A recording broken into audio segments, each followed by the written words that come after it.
நம்முடைய முதலமைச்சர் அவர்கள் அடிக்கடி சொல்வது ஒன்றே ஒன்றுதான், கல்வி ஒன்றே அழிக்க முடியாத சொத்து என்று நம்முடைய முதலமைச்சர் அவர்கள் சொல்வார்கள். கல்வி மாணவர்களுக்கான சொத்துன்னா இங்கே அமர்ந்திருக்கக்கூடிய மாணவர்கள் தான் நம்முடைய தமிழ்நாட்டுடைய சொத்து.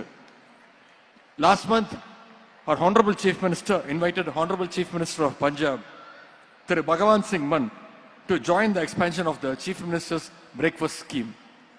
In that event, our Honorable Punjab Chief Minister appreciated the scheme and expressed his willingness to implement in his state, Punjab. Today, for this grand education festival, our Honorable Chief Minister has invited Honorable Chief Minister of Telangana. I hope this event will also be meaningful and impactful experience for our Honorable Chief Minister of Telangana as well. நம்முடைய திராவிட model அரசு பள்ளி கல்வி முதல் உயர்கல்வி மற்றும் வேலை வாய்ப்பு வரை மாணவர்களுக்காக ஏராளமான திட்டங்களை செயல்படுத்தி வருகின்றது. Tamil Nadu is the first state in India to introduce the midday meal scheme school students in 1920. This historic achievement was pioneered by the Justice Party almost 100 years ago. அதே மாதிரி இந்தியாவிலேயே முதலாக பள்ளி மாணவர்களுக்கு காலை உணவு கொடுத்த முதல் மாநிலமும் நம்முடைய தமிழ்நாடு தான்.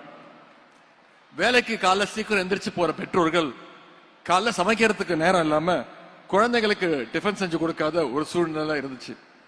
சாப்பிடாம வகுப்புக்கு போற அந்த குழந்தை காது பசியில அடைக்கும், வயிறு கில்லும்.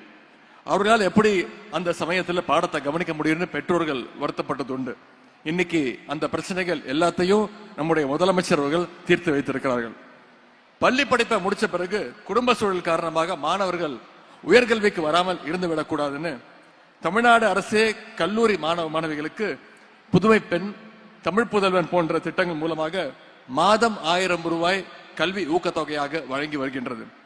இந்த மாணவர்கள், இந்த திட்டத்தின் மூலம் பயன்பெறுகின்ற மாணவர்கள் இனிமே யாரும் நோட் புக் வாங்கணும், ப்ராஜெக்ட் மெட்டீரியல்ஸ் வாங்கணும், கால்குலேட்டர் வாங்கணும் அப்படின்னு அவங்களுடைய பெற்றோர்கள் கிட்ட போய் கேட்க தேவையில்லை.